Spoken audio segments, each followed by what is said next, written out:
Bonjour à tous, dans cette vidéo, vous allez voir la correction des exercices 7 et 8 du chapitre 10, donc les deux derniers exercices sur la présentation des ondes. Commençons tout d'abord par l'enregistrement d'un signal électromagnétique, qui va être périodique bien sûr.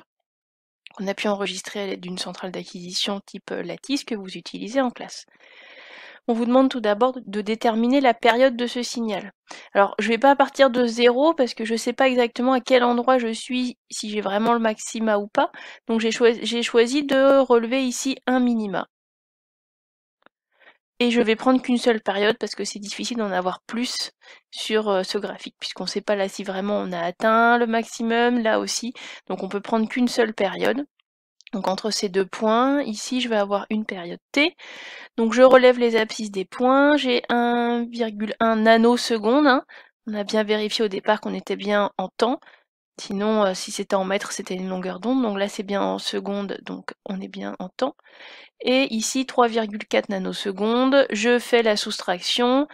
La période, elle vaut 3,4 moins 1,1, donc 2,3 nanosecondes, qu'on n'oublie pas de convertir en secondes. Je vous donnais en plus la puissance de 10 dans l'énoncé.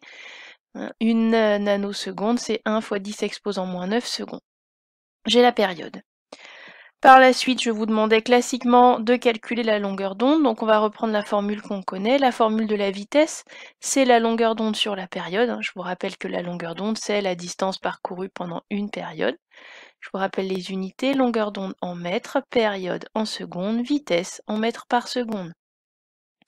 On transforme cette formule pour arriver à la longueur d'onde. Donc lambda, c'est la vitesse fois la durée, puisque c'est la distance parcourue donc pendant la période. On peut faire l'application numérique. La vitesse, vous l'aviez dans le texte. La vitesse des ondes électromagnétiques, c'est 3,00 fois 10 exposant 8 mètres par seconde. C'est la vitesse de la lumière. Fois la période que l'on a trouvée dans la question 1. On n'oublie pas bien sûr la conversion des nanomètres en mètres, toujours ici pour la période. Et on trouve 0,69 mètres, soit 69 cm. Je garde deux chiffres significatifs. Pourquoi? Donc, dans la vitesse de la lumière, on vous la donne avec trois chiffres, 3,00. Par contre, pour la période, on n'a que deux chiffres de précision, donc je garde que deux chiffres de précision dans mon résultat. 0,69 mètres. Et on peut la convertir en centimètres, puisque c'est une grandeur que l'on connaît, qui est, on va dire, palpable. Passons maintenant à l'exercice 8, où cette fois-ci on vous parlait de la télécommande d'un portail électrique. Donc c'est toujours une onde électromagnétique de fréquence 433,92 MHz. Je commençais par vous demander si c'était des ondes mécaniques, et je vous demandais de justifier la réponse. Donc par définition, une onde électromagnétique, ça n'a pas besoin d'un milieu matériel pour se propager. Or, c'est le contraire pour les ondes mécaniques, elles ont besoin d'un milieu matériel. Donc l'onde utilisée pour la télécommande du portail n'est pas une onde mécanique. Je vous l'ai déjà dit, soit on a une onde mécanique, soit on a une onde électromagnétique. Mais on ne peut pas avoir les deux en même temps. Calculons maintenant donc la longueur d'onde, ce qui vous est demandé pour la question 2. Donc on utilise la formule que vous connaissez. La vitesse, c'est la longueur d'onde divisée par la période. Je vous rappelle les unités, longueur d'onde en mètres, période en secondes, vitesse en mètres par seconde. On modifie la formule pour avoir la longueur d'onde. La longueur d'onde, c'est la vitesse fois la période, puisque la longueur d'onde, c'est la distance parcourue pendant une période. On a bien la vitesse dans le texte, mais on n'a pas la période, mais on a la fréquence, donc on va pouvoir calculer la période. La période, vous savez, c'est l'inverse de la fréquence. Attention, la fréquence doit être en Hertz. Donc dans le calcul, on va devoir faire une conversion, convertir les 433,92 MHz.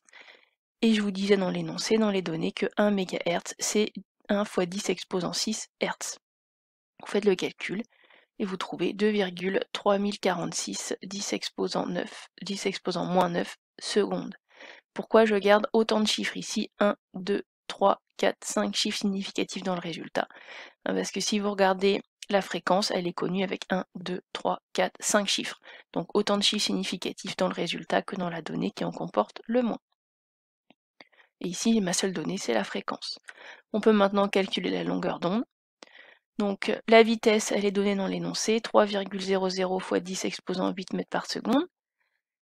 La période, vous venez de la trouver, on fait le calcul, on trouve 0,690 mètres, soit 69,0 cm. Pourquoi je garde 3 chiffres significatifs, hein? Je vous rappelle ici le 0 devant compte pas, 1, 2, 3, ici 1, 2, 3. Ben, j'ai 5 chiffres pour la période, j'en ai 3 pour la vitesse, donc je garde le plus petit nombre de chiffres significatifs, donc 3. On retrouve la même valeur que dans le calcul de tout à l'heure, hein. Donc on peut se demander si l'exercice 8, hein, le signal électromagnétique, s'était pas enregistré. On peut se demander si c'était pas la télécommande du portail.